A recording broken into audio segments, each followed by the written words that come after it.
Hi guys, welcome back to my channel. My name is Dory. This channel is all about hiking gear, hiking tips and tricks, and how to plan your hiking adventures. In today's video, I'm going to walk you through how I planned my Cape to Cape walk in Western Australia. And these principles can actually be applied to plan any hike, although this video will be particularly focused on walking the Cape to Cape trek in Western Australia. So let's find a really nice spot and I'll walk you through everything you need to know about walking the Cape to Cape trek. Let's go. So the Cape to Cape trek is specifically a 123-ish kilometers hike in the southwest of Western Australia between the Cape Naturalist Lighthouse and the Cape Leeuwin Lighthouse, or if you want a more general explanation, between Dunsborough and Augusta. It takes you all along the coastline through some really remote spots. So the first thing you obviously need to ask yourself is how you're going to get there. How to get to a trailhead can often be a logistical nightmare, and that is no different with the Cape to Cape trek. So there's a few options you can choose from. The easiest way is to get there by car. You can leave your car at the lighthouse and on either end, but just check with the lighthouse first before you go. Be mindful, it is always at your own risk that you leave your car somewhere. But you could try to arrange something with the hotel if you book some accommodation before or after your walk. The second option is to get there by bus. So there's two companies that arrange transport from Perth to the southwest, which is Trans-WA and Southwest Coast Lines. Both companies run almost daily from Perth down south or the other way. And yeah, it just depends on what your specific time is that you want to leave. Then the third option is when you book a guided walk, some of them offer a transport from Perth to the start and back to Perth, okay? And then there's actually a fourth option, but that's like a little bit more complicated and requires a little bit more planning. But for example, you could arrange transport at either trail end, like every day, back to your car, for example, or back to your hotel. Now this is going to be a little bit more expensive, but there are companies that are willing to arrange a service like that. Everything I talk about in this video, I will put links in the description below, but you can also have a look at my website, myhikingadventures.com, and I will have a whole description about the Cape to Cape trek and with all the links to hotels, tour companies, and everything you need. So the second thing you will need to plan is obviously your accommodation. The Cape to Cape has 4 campsites that are specifically there for walkers, and there's 2 campsites that belong to Parks and Wildlife.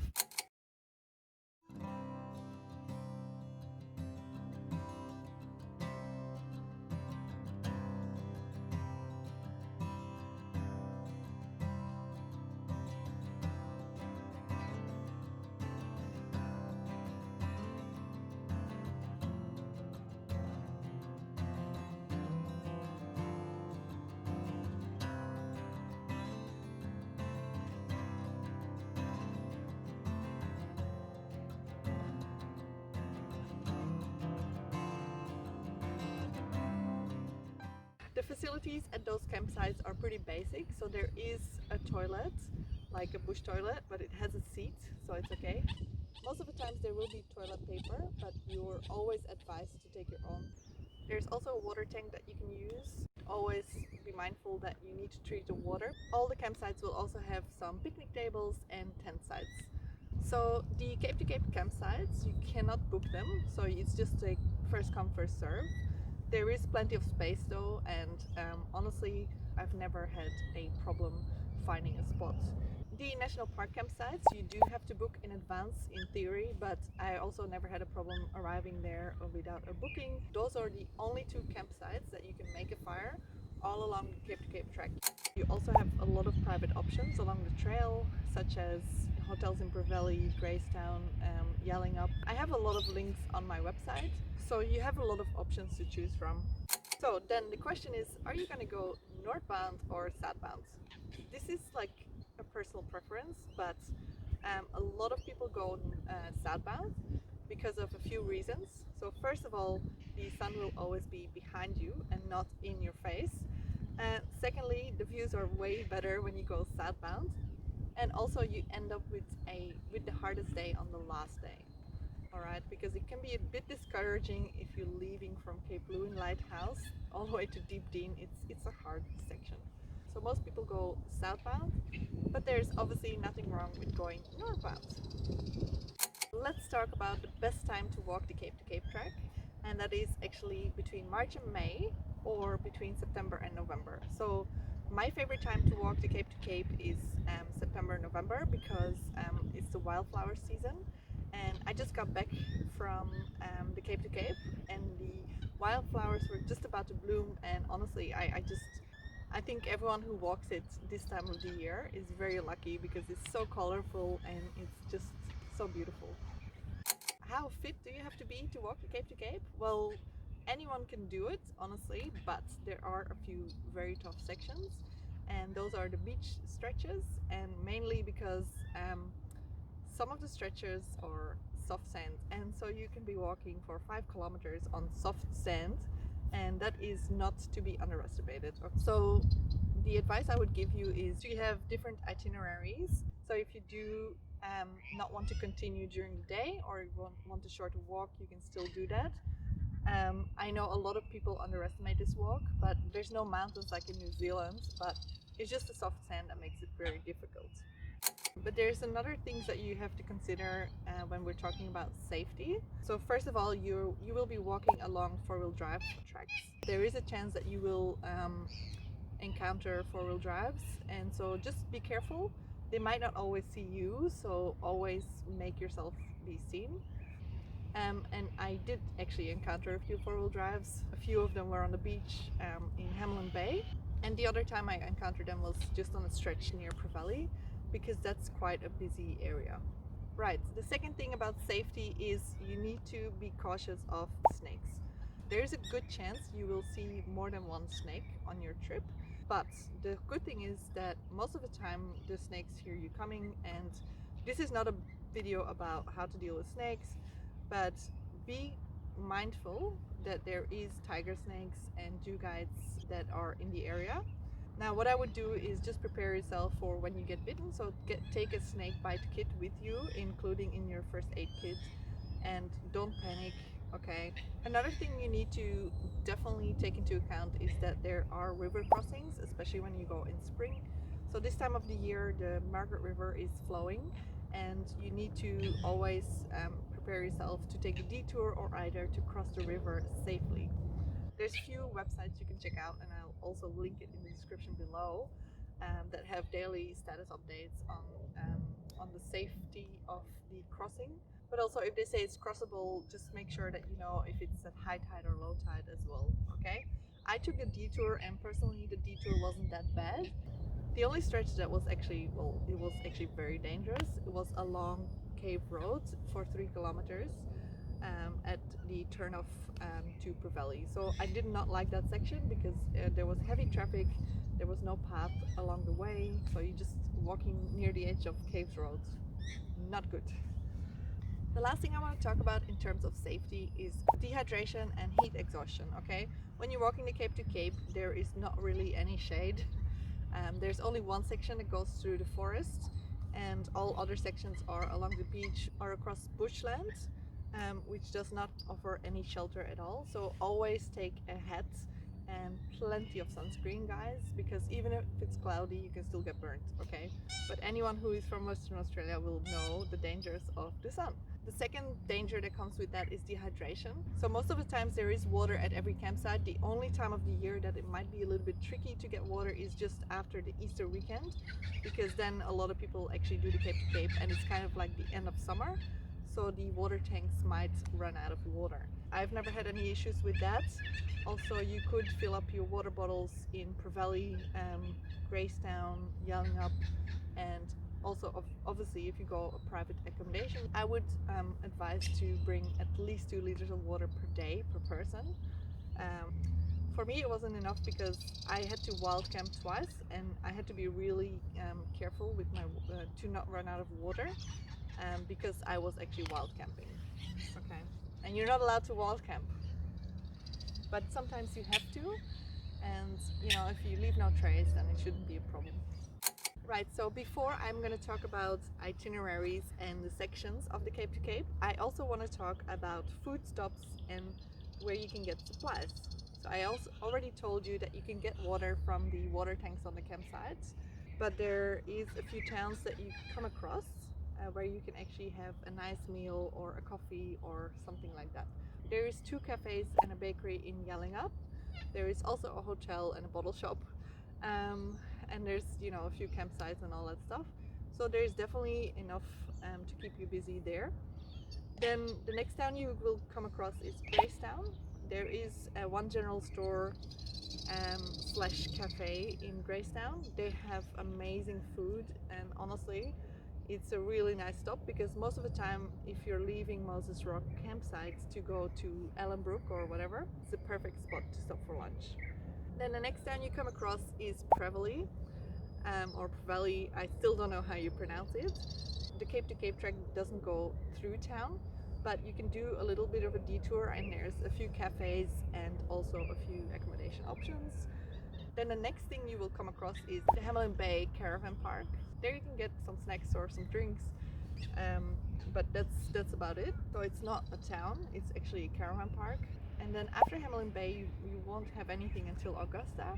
But in Augusta there's plenty of facilities, there's plenty of really nice cafes and shops just to hang around for a little while, and yeah, it's a pretty cool place to spend some time. One thing I do need to mention with all the facilities in towns, check the opening times because they're small country towns, so they might have different hours. The last thing you want is you craving for a burger from Yellingup and then it's not open.